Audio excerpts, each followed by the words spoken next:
You are listening to the Football Diehards podcast with your hosts, Justin Lonero and Bob Harris, sponsored by DraftKings. Sign up now using promo code DIEHARDS, DIEHARDS.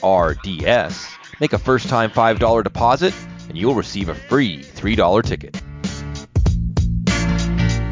Hello and welcome to the Football Diehards podcast. I'm your host, Justin Lonero, along with my co-hosts, as always, Mr. Bob Harris and Mr. Kyle Dvorchak. Gentlemen, it is week 8, midway point, nearly, right? There might be an extra week. Adam Schefter tweeted out something today. Kind of a calm week so far in the COVID world. Fingers crossed. Only Wednesday we record, and a lot of things happen as the week progresses. Mr. Harris, what is good in Albuquerque tonight, sir?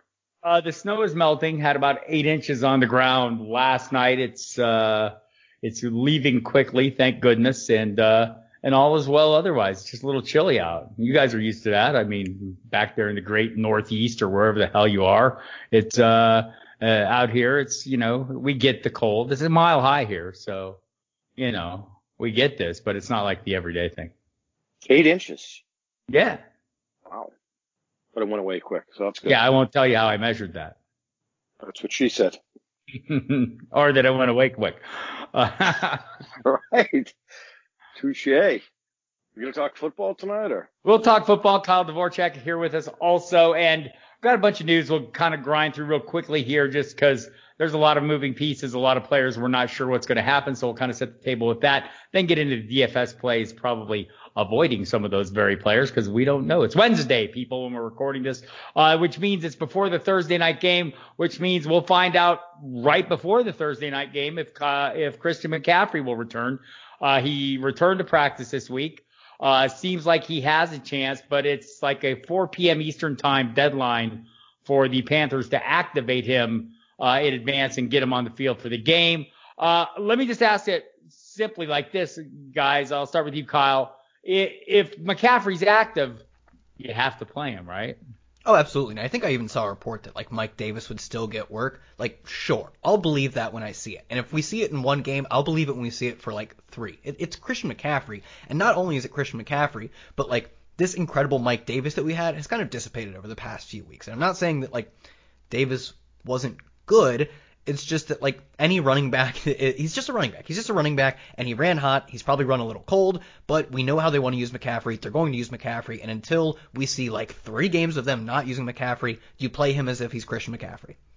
Yeah, and so, Justin, if it were you and you have Mike Davis, and as Kyle mentioned, it hasn't been great last week, especially 12 yards on the ground, but, for the most part, it hasn't been bad. Would you, if you had Davis and McCaffrey's active, would you still be tempted to play Davis? I think so, yeah. And based on he's not great. I had some conviction on him last week, and it's largely predicated because of the passing game. I mean, he gets his 15 carries, but it's 50 yards, it's 60 yards. So they need him back. 3-4 record. Do they need to rush him back? I wouldn't. I mean, he's a large investment. Ease him in. Look, there's been a lot of injuries, guys. Running backs are scarce. They're not popping up like we want. There's a lot of committees. There's a lot of touches going on. So if you have Mike Davis, you're going to use him. He's going to have probably 15 touches regardless. So I think he's fine. Am I excited about Mike Davis? No, I think the ship has sailed. And, it's nice to see Christian McCaffrey coming back eventually. If it's not this week, it'll probably be next week. All right, so we'll move on. Dalvin Cook expected back this week. Seems like a relatively safe bet. We kind of heard this, would be the plan going forward, and it seems like he was on the practice field, albeit on a limited basis, to open the week Wednesday. So feeling pretty good about that one. Less good about Aaron Jones, who, they said it was a really mild calf injury. They traveled him to Houston, much like they did with Devontae Adams to New Orleans before sitting him out. Jamal Williams filled in capably. A.J. Dillon got a little bit of run, but it was mostly Jamal Williams. Let's say he does not go again in this game, Justin. Jamal Williams locked and loaded, correcto? He is locked and loaded. I think largely we associate with Jamal Williams as that kind of James White guy, but he's more than that. That's the reality. He is popping in every DFS optimal that I've seen, nearly 100% based on the price on DraftKings. The involvement, the running game is going to be there. The involvement, the passing game is going to be there. It's a juicy matchup against the Vikings. You just kind of lock him in and move right on. If Aaron Jones doesn't play, which it doesn't look good, and I don't think they need to rush him either, because you do have two other capable backs. So why rush it? Why compromise, the healing process? While you went out and drafted A.J. Dillon, and like you said, Jamal Williams is a capable NFL running back. Yes, it just seems like the Packers are known for taking a cautious approach with soft tissue injuries, and this looks like it's about to be the latest in that series, after we already saw Adams this year miss a couple games with a hamstring injury, and he was upset enough to start complaining about it on the social media. So haven't seen that from Aaron Jones yet, just sitting back in his sombrero and shades, chilling, it appears. Joe Mixon, Kyle, seems unlikely to play to me. The reporting last Sunday was that he'd likely miss 2 games. How comfortable are you playing Gio Bernard if you have to? Yeah, I think he's just like Jamal Williams on a worse team, which is totally fine. If he's going to get like 15 carries and 4 or 5 targets, that is perfectly fine. We've even seen they used both Gio and Joe Mixon. They're not using Samaje Perine as a pass catcher, so we could even see more pass catching work, like the combined total of Mixon plus Gio as a pass catcher. Perine saw 1 carry, 1 target, I think. He's essentially a non-factor. So, yeah, totally comfortable playing Gio like a fringe RB1 just based on the volume alone. Yeah, it seems reasonable. Miles Sanders did not practice to open the week. Dallas Goedert and Jalen Reagor back on the field. Alshon Jeffrey not practicing yet. So the Eagles are both getting healthier and not. I suspect we're going to hear a lot about this game when we get into the DFS segment. I don't know, maybe it has something to do with Dallas's defense, but Boston Scott, just in general, thumbs up, Justin? No. Not at all. No, I mean, what's hilarious is that they're in first place, 2-4-1. The NFC East, I find that hysterical. They're a disaster. He's not locked and loaded into a set role, which we yearn for. A committee there. It's been a committee for a long time. We were hoping we would see a change with Miles Sanders getting the ball 20 times and that's it. But no allure there. The Eagles are not on the main slate, so I have zero interest. Any difference for you, Kyle? I mean, assuming I actually do think he'd be assuming it depends on what we see with Miles Sanders. If we don't see Miles Sanders, I'm totally interested. If not, he probably just ends up being like Chase Edmonds from a few weeks ago, where, I mean, not now anymore. Chase Edmonds, when he comes back, is going to be a good play. But a few weeks ago, it was basically if you get a few PPR points, that's useful. It is useful for teams that, lost McCaffrey, Eckler, Chubb, all of these guys, Barkley. If Miles Sanders doesn't play, though, it's got to be wheels up. Yeah, I should have better framed the question. If there is no Miles Sanders, Justin, still the same? No, I mean, again, I think there's a sense of urgency with all these injuries where if you have them, you plug them in and you just hope for the best. But, I mean, my expectations high? Oh, I don't think he's going to have the usage. I don't think you can lock him into 15, 20 touches. They're a bad football team. I don't. No interest. But, hey, I was wrong about Mike Davis a few weeks ago. I mean, he was good enough, and he showed I'm just going to say I'll play anybody I think might have a pulse against the Dallas defense and expect big points. That would kind of be my view on that one. But it would require Miles Sanders being out. Michael Thomas seems unlikely to play. That was the reporting over the weekend. It kind of borne out again as we saw he did not practice to open the week. Marquez Callaway, the guy who got all the targets last week, also missing time with an ankle injury today. Seems likely that he has a good chance of returning, maybe better than Thomas. Emmanuel Sanders still out on the COVID reserve list, so no sign that he'll be back this week. If not, give me the pecking order, Kyle, that you like the New Orleans wideouts in. So assuming Marquez Callaway plays, which you said it looks likely, it seems like he would be the number one. He outproduced Traquan Smith, and Traquan Smith, although having a lot of splashy upside, was also outproduced by Emmanuel Sanders, who I don't think, I definitely can't argue he was in his prime at that point. He's fine, but Traquan Smith at this point just seems like an ancillary piece no matter who the weapons are around him. So number one, Alvin Kumar. Alvin Kumar would smash if Michael Thomas doesn't play. If Michael Thomas does play, probably still smashes. Number two, Marquez Callaway. Interestingly, if they're going to give him the targets, that's who I'm going to play. a bit surprising. I really had some excitement, even in my best ball shares for Traquan Smith. But in DFS, I'm going to make that pivot. I'm going to recognize the targets and play Marquez Callaway. In Seattle, Chris Carson has a mid-foot sprain. The ever-optimistic Pete Carroll called him a game-time decision. I believe the game-time decision probably has already been made. Seems likely he'll miss time. Let's assume he does. We have a crew then, Justin, of Carlos Hyde, who had some hamstring tightness. We have Travis Homer, who was dealing with a bone bruise to his knee. That leaves DJ Dallas. What would be your level of trust in DJ Dallas if he's the only option available? Very little. We are seeing Russ unleashed. That's what we've wanted for years. Let Russ sling it. Carlos Hyde ran for 1,000 yards last year. Very capable. Do I like him in the spot against the Niners? Not really. 5,300 is too pricey for me. He's dinged up. I think just Russ has got to let it rip, and that's that. So there are other options right around Carlos Hyde's price tag. If he plays, which it sounds like he's going to. No love for Travis Homer. And we haven't seen much of DJ Dallas, so no love for the Seattle Seahawks running game outside of Chris Carson ever. And he's a tough bastard. Chris Carson. He is. When you watch him run, I mean, it's a joy. It brings you back. And we're older guys. And he's one of these guys. He's got some Marshawn Lynch in him. And I was for a quick second, I thought, this is a spot where Marshawn Lynch gets signed and just appears out of nowhere. But tonight, no love for Carlos Hyde. Do not like the price. Fair enough. And so we have a couple other items. We'll just, to let you know, big names. Odell Beckham Jr., of course, done for the season.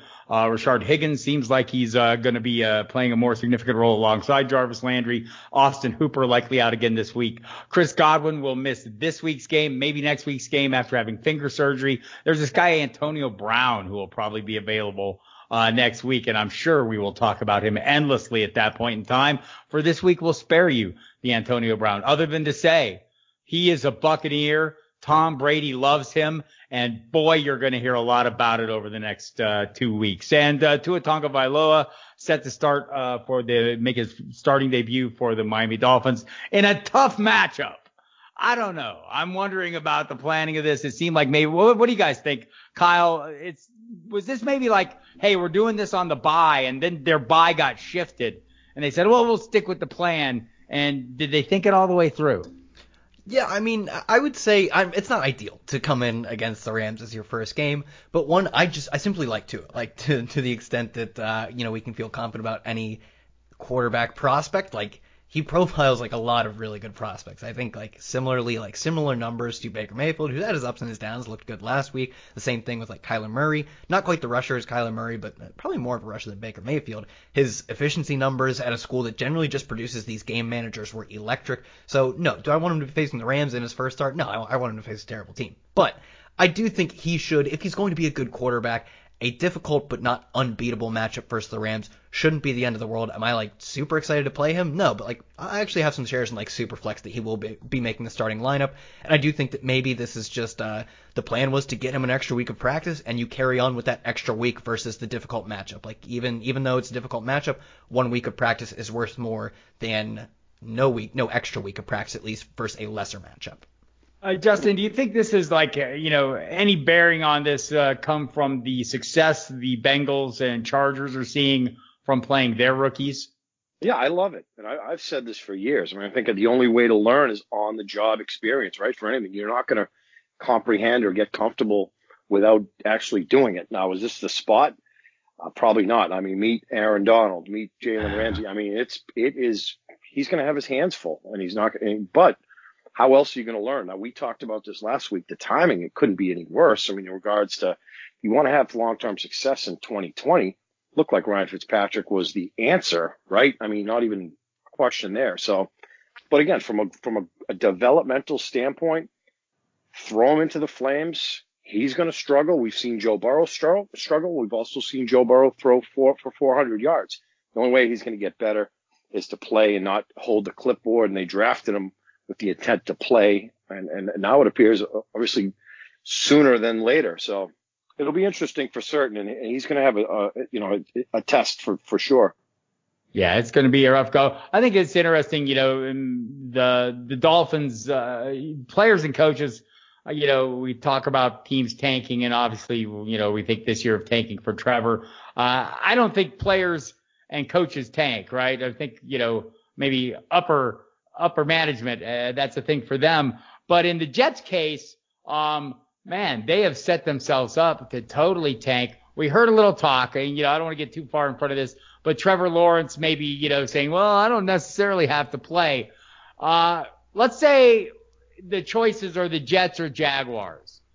What do you guys see? What kind of odds do you say of Trevor Lawrence saying, nah, hell no? The odds of him saying no, unlikely. I can't. Not that I can't imagine. I don't think. Peyton Manning did it. Yeah, it's not impossible, and it is really interesting because we have sort of the case study in Ryan Tannehill, who you could envision if this is the true form of Ryan Tannehill. And I do think that the play action, the deep passing have certainly set him up for success. But if he is truly as good as we are seeing right now, he could very well have benefited from staying in college football. Now, do I think, I don't think Adam Gase is the coach of the Jets. I think this organization heads in a different direction after the year, so that changes things. I think the Jaguars have at least a decent cast of weapons, so I don't think they're in as bad of a spot. I don't think either of those are reasons for him to not go, at least strong enough reasons. It's not impossible, though. I would still bet on seeing him in an NFL jersey next year. I have predicted all along that he would end up being a New England Patriot. Justin? How hard will so how much of all the players opting out and then signing Cam Newton was all about getting Trevor Lawrence? Tell me, Justin. I don't know if they're that smart. I mean, it's going to take a miracle to land him. And as far as Trevor Lawrence staying, I mean, there's a lot of money to be had. And if something happens with his knee or his right arm, and because he decided to stay, I mean, you are putting millions and millions of dollars on the line. So you bite the bullet. Regardless of where you end up, I don't think we can throw in the towel on Gardner Minshew at this point, but the Jets could certainly use him. And if they do get him, they're probably going to finish last again. Well, they will finish last in the AFC East next year as well. So I get the mindset behind it. Oh, I don't want to go there. Eli Manning didn't want to go to San Diego. He ended up winning 2 Super Bowls. I'm from the school of thinking where, if you are a leader, you are a great quarterback, you want to go to a team that struggles and you want to carry them over the next. I mean, look what Peyton Manning did. So you got to look at a case like Peyton Manning. You also got to think about your wallet ultimately. Yeah, I think I think Lawrence had an insurance policy like $5 million, but nowhere near what he would earn over the course of his time. All right, ring the DFS bell. Let's get into it. We'll start with quarterbacks for this week's slate. Justin Lonero, you will begin. We have some heavy hitters at the top with Mahomes and Russell Wilson. They're both in. The Jets were pretty good last week, right, against Josh Allen. I mean, I like Josh Allen a little bit, and I also like Stephon Diggs, and that did not work out. So the Mahomes and the Chiefs are going to roll. It's a matter of where the points are going to come from. I think this is a ground game, personally, but I'm not going to be mad at you. He's priced up. Russell Wilson's right there at home against the Niners. You mentioned the ground game struggling or the uncertainty of the backfield in Seattle. So Russ could let it rip, and he's your MVP tonight. But for me, if I'm paying up, it's Aaron Rodgers at home against the Minnesota Vikings. We saw Matt Ryan look like Tom Brady a couple weeks ago against the Vikings. We saw Aaron Rodgers last week. He's doing Aaron Rodgers thing, 17 TDs, only 2 picks, just locked in. And this is one of these games, divisional game, at home against the Vikings. The spread is closer than I thought it would be. It's only 6 points. So Vegas there's something wrong there because I could see him definitely rolling the Vikings at home. So I'm going to take the discount off of Mahomes and Russell Wilson. I'm going to lock in Aaron Rodgers. I'll scroll down a little bit, and gentlemen, it's going to be Ryan Tannehill. I mean, you want to talk about, I mean, for 6,800, this is a guy that I've said this before. He's struggled in Miami time and time again. It's amazing what a geographical relocation can do. And now you're in Tennessee. Now Corey Davis is healthy. A.J. Brown is becoming one of the best wide receivers in the NFL. And your boy Delaney Walker sailed off into the sunset. And Jonnu Smith is probably a top 10 tight end in the NFL. So all the ingredients are there. Ryan Tannehill is letting it rip. Baker threw 5 touchdowns last week. So if Baker Mayfield, as bad as he's been, could throw 5 touchdowns against the Bengals, Ryan Tannehill can do the same thing, and I'm probably going to stack him with A.J. Brown, who's been absolutely fantastic. And I'm going to use Derrick Henry in that game as well. I'm going to scroll down a little bit, and it's kind of splitting hairs for me. But I'm probably going to jump back on Joe Burrow as well. I mean, just the amount of throws, his upside seems endless at this point. I mean, 38 points last week. He's more of a tournament play. There's no short shot as far as his week-to-week production. But I think his ceiling is given how much he throws the football and all the weaponry around him, he can drop 35. I like the price tag, 6,200 there. The one guy I'm looking at this week, the first name that jumped to my mind when looking at quarterbacks, is Derek Carr at Cleveland. Again, we saw Burrow light them up. And I think Derek Carr, 21 DraftKings points each game, or he's averaging over the course of the season. Safe for 20, 25 points, 5,500. Love the price. Love the spot. The Browns secondary is an absolute mess. I think the Raiders, there's some hope there, and we're seeing it. We saw them go to Arrowhead and beat the Kansas City Chiefs. They can do that. They can go to Cleveland, and he can tune them up. Our boy Darren Waller is coming in at a discount as well. So I'm going to have exposure to Derek Carr primarily because of his price. But I don't think he's going to hurt you. And I think he's going to let it rip. I also think it's another Josh Jacobs week. So it's, for me, Aaron Rodgers at the top. I'm going to Ryan Tannehill. Going to have a little bit of Joe Burrow, but dollar for dollar, it's Derek Carr at 5,500 on the road to Cleveland. Sounds reasonable enough. I thought we might hear the name Tannehill. So, Kyle, now that Justin's taken all the choice plays, dig a little deeper. Yeah, I'll dig through the mess and find you some quarterbacks. Justin Herbert. You should know of him. He's quite good. Yeah, that guy. He doesn't project right now for a ton of ownership. And I think one of the things is when I look at quarterbacks, most of what I'm doing is reverse engineering my quarterback play on a few things.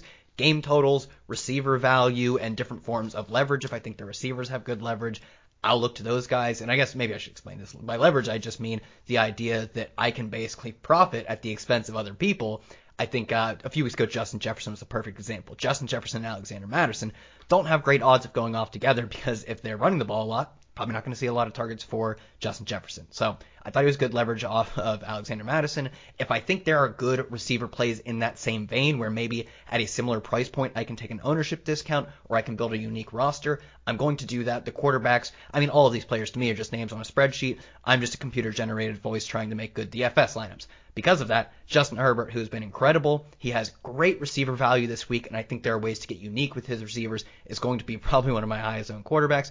I'm kind of with Justin here on Ryan Tannehill, simply because I, as always, will just be waiting for Derrick Henry to punch me in the face with 150 yards and 2 scores. But for a guy who averages like less than 2 catches per game, there are outs, as always, to Derrick Henry failing, and I think if Derrick Henry fails, that probably means we see a lot of pass attempts from Ryan Tannehill. So I like Tannehill a lot because although he will be a bit popular, he gives me good leverage off Derrick Henry when I stack him with a guy like A.J. Brown, Jonnu Smith, now coming down in price. I'll pay low price for Jonnu Smith. It's just when he gets up like over 5K, I'm not interested. And if I'm paying up, I'm looking at Lamar Jackson. He has not been as good as last year. There's no doubt about that. He's still averaging, he still has a 6% touchdown rate. He is still PFF's number 13 ranked quarterback. Now he's only 7,400 on DraftKings, and he's going to be very low owned. The spot I don't think is terrible against Pittsburgh. They have a great defense, but I do think we have 2 talented offenses going against each other, and that's something I look for when I stack games. Like I talked about reverse engineering a good build. I think when you have 2 talented offenses, guys who can get the ball a lot, that is a good build. So I'll start that with Lamar Jackson, and the stacking options are quite obvious with him. So it makes me know that if I get the Lamar Jackson call right, it's not like with Ben Roethlisberger where there are at least 3 viable receivers, a potentially viable tight end. Like if I get the Lamar Jackson call right, I have almost assuredly gotten it correct with either Marquise Brown or Mark Andrews. So if I'm paying up, Lamar Jackson's my favorite. Any lower than that, Justin Herbert and Ryan Tannehill. Yeah, good pass rush actually might open things up a little bit for Lamar Jackson to make a big play or two. Your running back selection, young man. Yeah, so I talked about it. If I'm going to be fading Derrick Henry, that probably means I am paying up for Alvin Kumar. Simply put, if these 2 guys are going to be in the similar price range, I believe Alvin Kumar is like just over 8K, Derrick Henry at 8K flat, and they're going to see similar ownership. I'm looking at ownership projections that have them both around 25%. I'm going to take the dude who is both a receiver 1 and an RB1. Derrick Henry is the RB1, but Alvin Kamara, no slouch as a rusher as well, and right now he is on a absolutely historic pace as a receiver because he is on pace for over 1,200 yards, 8 receiving touchdowns, and I believe 126 catches. The receptions and the receiving yards are both NFL records if he ends up getting there, which is the pace he's on for right now, at least for a running back, that is. Touchdowns, not far behind as well. The record is 9 for a running back. If you give me a receiver 1 at running back for the same cost as Derrick Henry, I'm going to take that every week. And I get that Derrick Henry could come out and burn me. If Aaron Jones is out, Jamal Williams is 6,100. He should be priced very similarly to Aaron Jones. Is he as talented? I don't know. He's probably not quite as talented, but I still think he's not that far off. We saw him get the role last week where I think it was like 19 carries, 5 targets, if I have those numbers off the top of my head. He's basically just playing the Aaron Jones role. And if you give me the Aaron Jones role at 6,100 in a game with a great total of 54.5 point total, Green Bay are favored, absolutely keep firing up Jamal Williams. The last one I'll give you, and I think it's an interesting leverage spot. And hear me out. Kareem Hunt, going to be very popular. Probably the most popular back on the slate because he's averaging like 17 carries and a handful of targets as long as Nick Chubb has been out. But we're going to see a lot of popularity on the other side. With Derek Carr, you have to find some way to save money. People are going to do it with Derek Carr. Darren Waller, another play that people want to get to, probably going to be one of the top 2 to 3 owned tight ends. And even Josh Jacobs getting some ownership.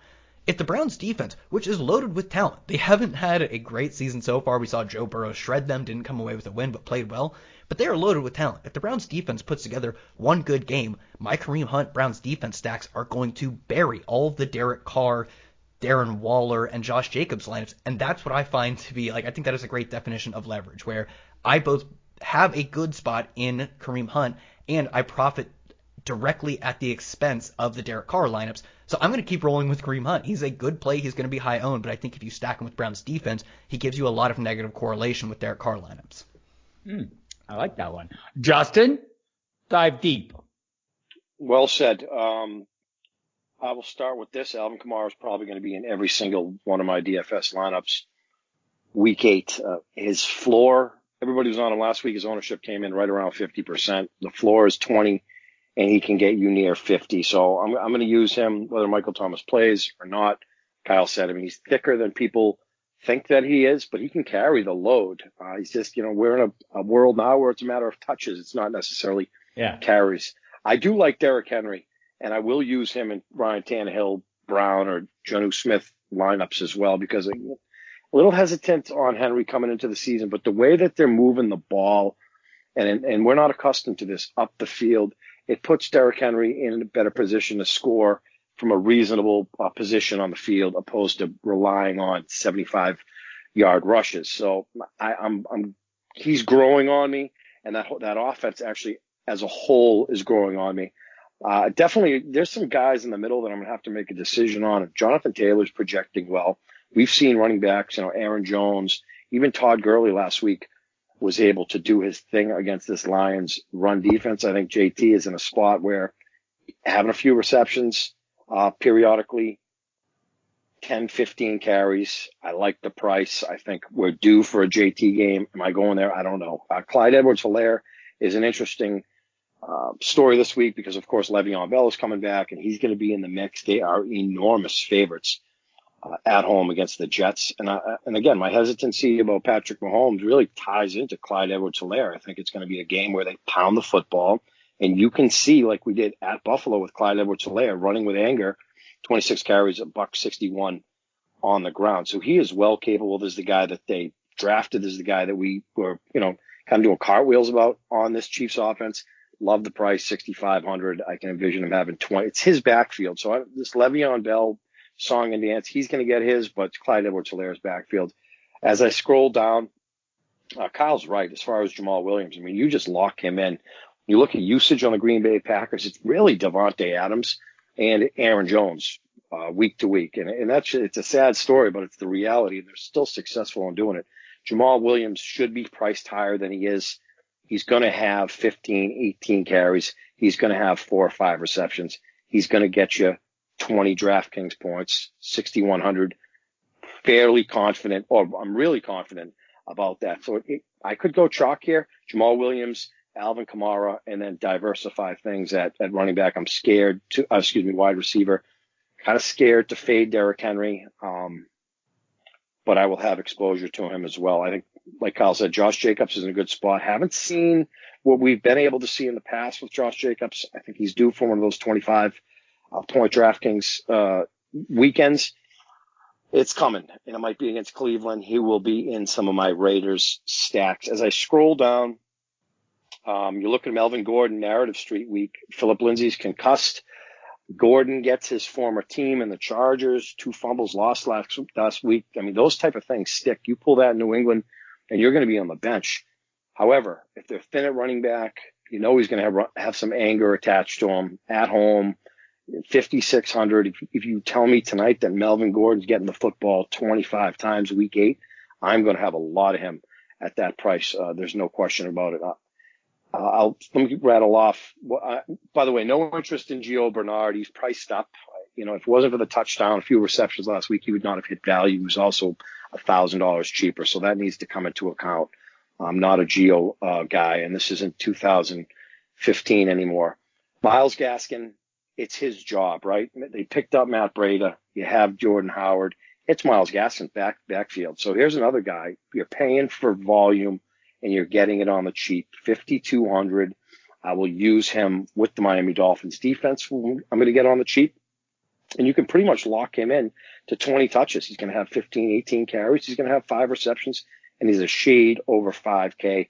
Give me some Myles Gaskin at 5,100. Not a lot of value beneath him popping up, but I'm really confident about Myles Gaskin this week.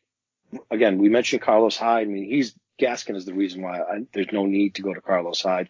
Got to save somewhere. So tonight, probably 100% Alvin Kumar, damn near 100% Jamal Williams. I'll sprinkle in some Melvin Gordon. As the week goes on, I'm going to have a lot of Myles Gaskin. I think he's a lock for 20 DraftKings points at home against the Rams. Yeah, the provisional Jamal Williams, assuming there is no Aaron Jones, of course. And right. I don't like it when you're scared, little buddy. Do you need me to hold you or anything? Sure. I'm here for you. Give me your wide receivers, Justin. Don't be scared. Fearlessly. It's one of these weeks where, you don't really need to screw around. When I'm building my core, I'm going right back to Davante Adams. Again, you saw what Matt Ryan did against the Vikings a couple of weeks ago. Everybody ate. Julio Jones ate, Calvin Ridley ate. Davante Adams is matchup proof. And let's be honest, the weaponry there isn't where Aaron Rodgers, he deserves more. But tonight, Davante Adams could be the best wide receiver in the NFL. I think you could have made that argument last year as well. So I'm not screwing around. I don't care about the price tag. It's right at where we would pay for Michael Thomas. He is Michael Thomas, essentially, for the Green Bay Packers, and he's going to do his thing. He gets me 20. That stinks. Shouldn't kill me. I'm aiming for 30, and I think he can do that fairly easily at home against the Vikings. So I will be going there. I think we're due for a Tyreek Hill week, 6,700. Again, the points are going to have to come from somewhere with the Chiefs. Tyreek Hill's been good, has not been great. The touchdowns have been there. The high reception totals are never there. So he is somewhat touchdown dependent. If he doesn't get in the end zone, he does not hit value. Going to be tough to ignore Tyler Lockett, gentlemen. I said on our podcast last week, it's Tyler Lockett's show there. There's a lot of allure with DK Metcalf. We get it, but it's Tyler Lockett. He did exactly that. I can't remember the last time somebody got 56 DraftKings points, 15 receptions, 200 yards, 20 targets, 20. That's Terrell Owens, 49er day stuff there. That is a massive usage. So it's going to be hard to not play Tyler Lockett. I'm going to use Adams, and I'm going to run it back with probably Adam Thielen or Justin Jefferson in that Packers game. You can envision the Vikings playing catch up. Kyle mentioned it. A lot of people went to Thielen. The right answer was Justin Jefferson against the Falcons a couple weeks ago. So splitting hairs, may take the discount on Justin Jefferson as well. Gentlemen, Keenan Allen is still not getting the love that he deserves. Kyle mentioned Justin Herbert. You know where the football is going the vast majority of the time. Going to Keenan Allen. And if 6,200, talk about building a core that you want to have a high level of confidence in, Keenan Allen's going to be there. At Denver, 6,200, sign me up. He's going to have 10 targets. Just give me that. My core tonight, it looks like Davante Adams, Kamara, Keenan Allen. I'm looking for a cheap piece, but that's where I'm at. I mentioned A.J. Brown. I think it's a good spot. Does he come back down to earth? He's a man amongst boys, and that's what he looks like. That's what he looked like at the second half of last season. So, use Ryan Tannehill. You're probably going to be using A.J. Brown as well. So, and I am going to be using Ryan Tannehill. So, got to go to Brown. He's going to get force fed. I love A.J. Green's price. It's crowded in Cincinnati, right? So we don't know. It was a Tyler Boyd week last week. I mean, there's a lot of mouths to feed, but I think everybody's getting in on it. I'm going to take the discount with A.J. Green. If I'm paying down and I'm looking for that cheap piece, there are two. It's going to be Denzel Mims for the Jets. The script sets up right for him. They're going to be throwing the football, shade over 3K. And Josh Reynolds, who's had touchdowns in back-to-back weeks, 13 targets as well. So a lot of people are going to look to Kupp. They're going to look to Robert Woods. You're going to need a cheap piece. I'm a little hesitant on Josh Reynolds. That Miami secondary has been fantastic. So it's Adams, it's Thielen, it's Keenan Allen, and it's A.J. Brown right now. Kyle, Justin left you a few cheap pieces. Nibble them up.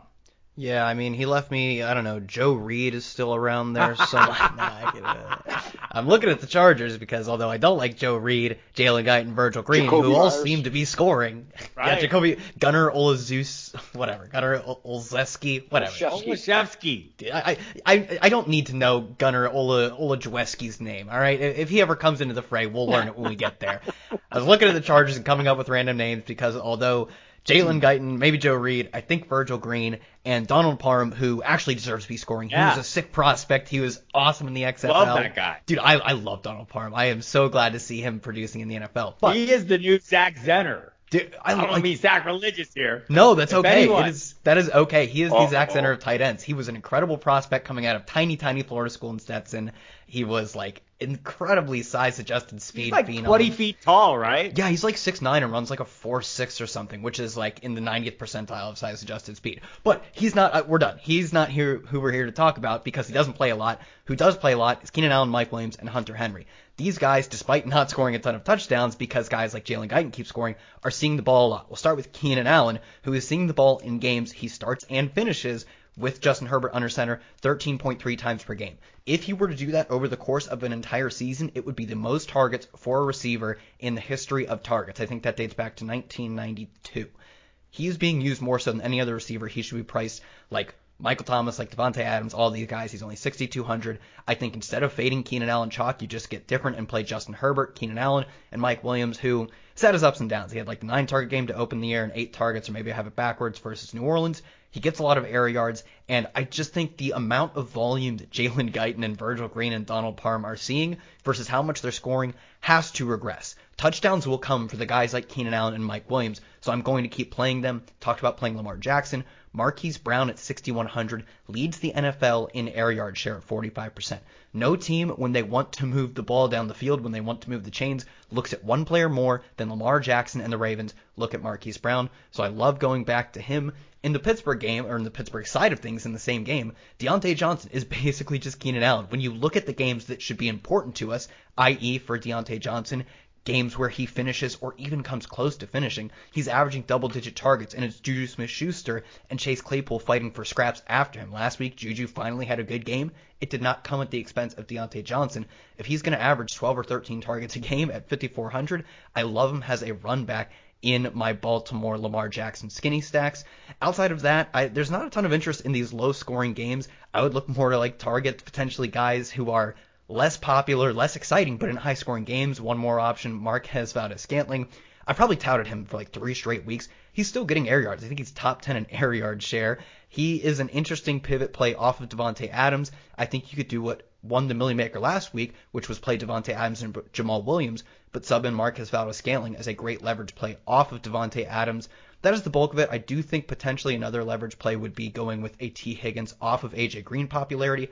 A.J. Green, certainly finding cash. I'm probably looking at a core of something like Devontae Adams, Keenan, and A.J. Green. Maybe Devontae Adams is a little too expensive, although I think you could probably work that as well. A.J. Green at 4,500. He's seen 24 targets in the past 2 games. He leads the NFL in air yards in the past 2 games. I think T. Higgins probably doesn't see as many targets from here till the end of the season as A.J. Green, but in a one-game sample in a game that I'm going to continue to stack, T. Higgins probably playing a similar role to A.J. Green.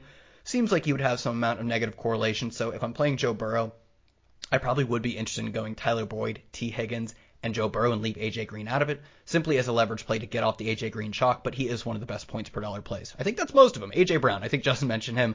A.J. Brown, if you're playing Ryan Tannehill, he is like, as an athlete, he's like DK Metcalf light. He is one of the better athletes at the position. He's similar to DK Metcalf. He's big, tall, strong, win contested catches. He's fast enough to break away from corners. 6,900 is expensive, but if I'm stacking Ryan Tannehill, that probably assumes he throws multiple touchdowns. A.J. Brown probably coming down with at least one of those. But can he run Buda Baker down from 20 yards behind? I don't know. I'm going to pass you the entire ear of tight end corn, Kyle. Gnaw on it and leave like Justin one or two kernels. There are already like only one or two kernels. Tight end is so it's better this week because we get like Travis Kelce not in a game. Well, I was going to say we get Travis Kelce not in a game that's supposed to be like a blizzard or whatever, but it's going to be a blizzard of like scoring, which if he doesn't catch the first or second score, he could just be benched at halftime because Chad Henne got in the game last week. So I actually think like Travis Kelce, Darren Waller are both like in some sense fragile projections. I know there's actually a really high wind advisory, like 20 miles per hour in Cleveland. Another reason for me to get on my expensive tight end fading Darren Waller. Mark Andrews seeing just over a 20% target share. Again, much like Lamar Jackson, he's not doing what he did last year. I think that should be expected with natural regression and the way Lamar Jackson is playing, which is not awful. It's just not great. But I'm going to keep going back to him because if I'm playing any of the expensive tight ends, I'd rather do it with low ownership. And we're going to see probably Darren Waller and Travis Kelce as the most popular tight end plays, somewhere followed by like Kittle. So I think if I'm going to pay up for tight end, I want to be unique while doing it. I'm going to do it with Mark Andrews. If I'm paying down, Irv Smith at 3K is an interesting option. I don't think he's the perfect play, but at 3K, that's not very expensive. He's seen back-to-back games of 5 targets. He ran over 30 routes in both of those games. At some point, we have to expect, or we would hope to expect, that he takes over for dusty old Kyle Rudolph. It looks like it may be happening now, and it's a game that I want to continue to target. Even if I'm not playing Aaron Rodgers, I'll probably be playing, assuming Jamal Williams plays, or Aaron Jones doesn't play, I'll probably be playing some combination of like Jamal Williams, Devontae Adams, Marquez Valdez-Scantling. Some of these guys will be in a lot of my lineups. I like the correlation with the run back, cheap Irv Smith. Outside of that, you could look to Harrison Bryant. I'm not sure I'm absolutely in love with him. It looks like a spot where the running game sets up well. But I think I'm just trying to get off of the expensive tight end builds outside of a small leverage play in Mark Andrews. Harrison Bryant, 3,200, if assuming Austin Hooper doesn't play, he's going to be the starting tight end. He has some red zone potential, as we saw. I'm not in love with it, but man, I'm not in love with any tight ends this week. And Hunter Henry, simply for the correlation, if he's going to average 7 targets, which I believe he is with Justin Herbert under center, he has a decent chance of scoring, and he hasn't seen a ton of red zone targets, but essentially no one has because Justin Herbert doesn't need to get to the red zone. No, doesn't need to get inside the 20. You get him in his opponent's side of the field inside the 50, and he's throwing a touchdown to someone. So I think if they actually don't throw touchdowns to Jalen Guyton in every game, that will boost the red zone numbers for Hunter Henry. So a correlation play with Justin Herbert. He's only 4,200, so I think he's one of the better values, and he makes sense in my roster construction. Leftovers, Justin, begin. Yeah, wow. There's, I kind of feel obligated to use a little Travis Kelce. Again, it's Wednesday. Decisions are going to have to be made. I don't want to be left out of, sub 7K Travis Kelce. I'm not going to go to Kittle, but I could envision this being a Kelce 2-touchdown game early. And like Kyle said, it has to happen early. And that's the issue. Mark Andrews, touchdown dependent. He does not get enough receptions for me. I see why you would go there. I think he's going to come in at a low ownership. Completely get that. I'm going to go to Waller. I think it's necessary. I think when you think of the lone piece of stability for the moderately successful Raider team, it is Darren Waller and his rapport with Derek Carr. You're doing it on the cheap. You don't have to pay George Kittle money to get there. He gets me 16, 17 points. I'm cool with that. I really want 20. But that's where I'll be going primarily is Darren Waller with Derek Carr for certain. Jimmy Graham's an interesting name where Allen Robinson does not look like he's going to play. I think there's somewhat of a rapport with Nick Foles at this point. Do I love Jimmy Graham? No. Am I confident in Jimmy Graham? Not a ton. But the usage has to go somewhere. So Jimmy Graham has jumped out of me he's probably going to have around 8 targets. What he does with those targets is obviously to be determined. So I'm not going to be mad at you. We were talking about pass catchers from the Saints. I used a little Jared Cook last week. Without Michael Thomas, Traquan Smith is what Kyle said he was. I mean, he's not the guy that I think they thought they were getting. It's Cook for me at 4,400.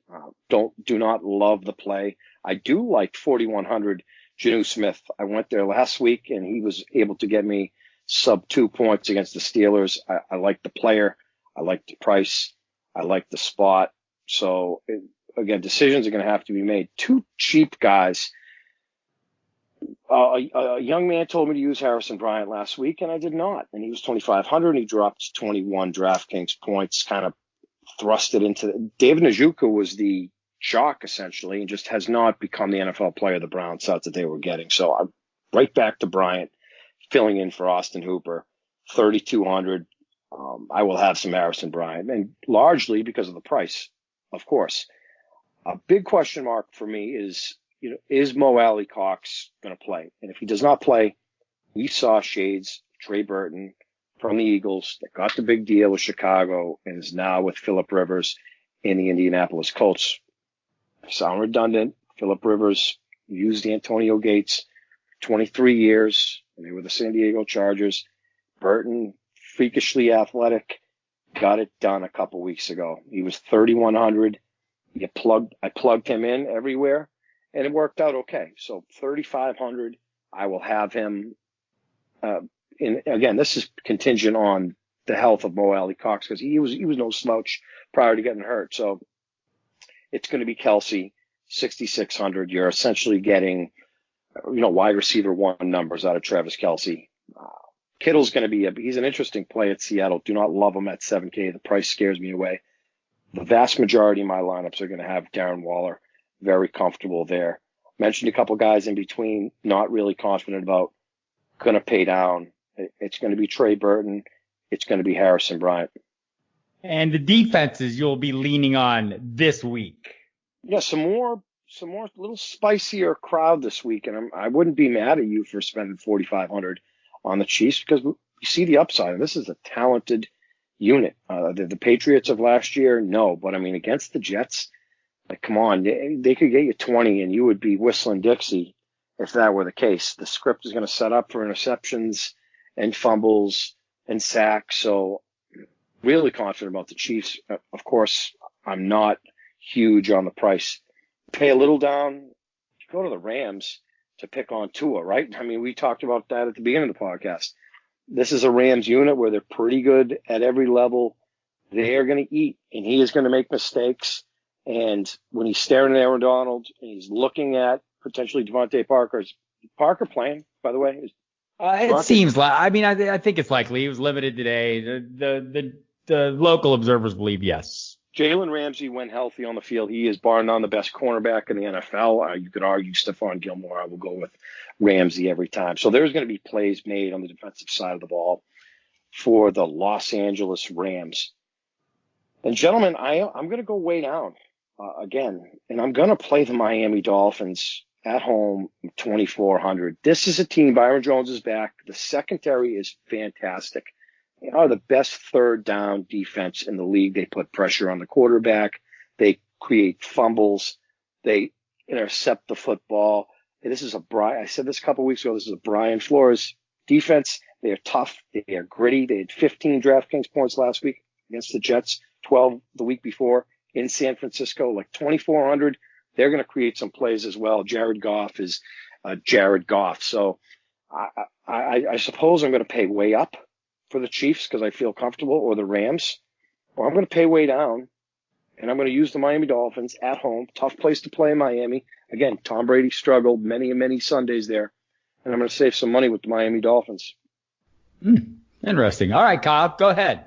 Yeah, I like the Dolphins as my favorite salary saver simply because the Rams just run the football a lot. Like even, my God, I swear I was like, we were on the radio together and I was watching the feed come through, and when they needed basically a first down to seal the game or like one decent drive, and they started every drive off with run, and then I think they ran on like half of their like third downs at the end of the game.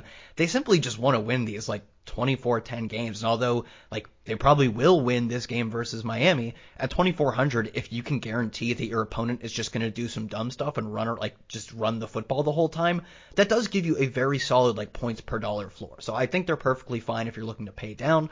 If you somehow manage to find the salary in this economy, I don't know how you would. Why you are sacrificing valuable could be Alvin Kumar dollars for a good defense. Not sure why, but if you do have the money, Bills defense, man, I mean, Cam Newton, that one Seattle game was fun, and since then it has not been good. He looks washed. So I'll pay 3,300 if I ever manage to find the salary. I rarely do. I would rather save a few $100, go with 2,600 Cleveland Browns because I want to leverage all of this Derek Carr ownership. Derek Carr has been good. I'm not trying to say Derek Carr hasn't been good, but if he's going to be an underdog, if he's going to be, I believe this is a road underdog game for him. He faces a defense that has talent. They haven't quite put it together, but they have talent. I'm gonna fade that hard with Browns defense at 2,600. Yeah, and if you think defenses don't matter, you might want to ask Rob Huntsey, who played this week, won a $1 million prize, and then got stat corrected down to 3,000. When the Rams, I think was it the Bears that got, what was it? Jared Goff Bears, got, right? Yeah, it was the Bears. He played both defenses. So the sack that was credited the Bears defense was changed to a running play, and it was a 3-yard loss. So it dropped him down into a tie for 6th place. And the prize money dropped from $1 million to $3,078.94. Ouch! Dude went out, took his dog out for a walk, thinking he's a millionaire. Gets back and refreshes the screen and goes from $1 million to 3,000. Oh my God! It stinks. I get Painful. It's painful. It is painful, but hopefully we don't bring you pain with our defensive takes and with the rest of our takes. Bob, what do you got going on? What's going on at the site? And then we'll get out of here. Oh, we got all kinds of stuff. Plenty of news, notes, and information over the next few days. We'll have all the columns, including the columns already up by you, your cash and GPP tournament lineup breakdowns. Justin's digging in the crates. We'll be along. Is that going to be Thursday or Friday this week, Justin? Tomorrow. Yep, Thursday this week. My DFS 3 and Out will be up Friday. Gary Davenport's The Shadow Knows. Tons of other content, including Brad Cruz's sit starts. Brad Cruz, he wins a lot of money. Not like $1 million, but he wins a lot of money playing the high stakes game. So we have tons of good stuff. Lots of waiver wire materials if it's still early enough in the week to take advantage of that. So hit it all up. Lots of video, lots of audio. If you're not familiar with the site, if you haven't heard of us, you just stumbled across this podcast out in the ether, go to footballdiehards.com/free trial and check it out. See what we have to offer. If you like what you see, use the promo code DIEHARDS to get a 15% discount, and we think you'll enjoy that. And with that, we will catch everyone next week. For myself at Kyle Tweets here, for Bob at Football Diehard, and for Justin at Justin Lonero. Thanks for tuning in. We'll see you next week, guys.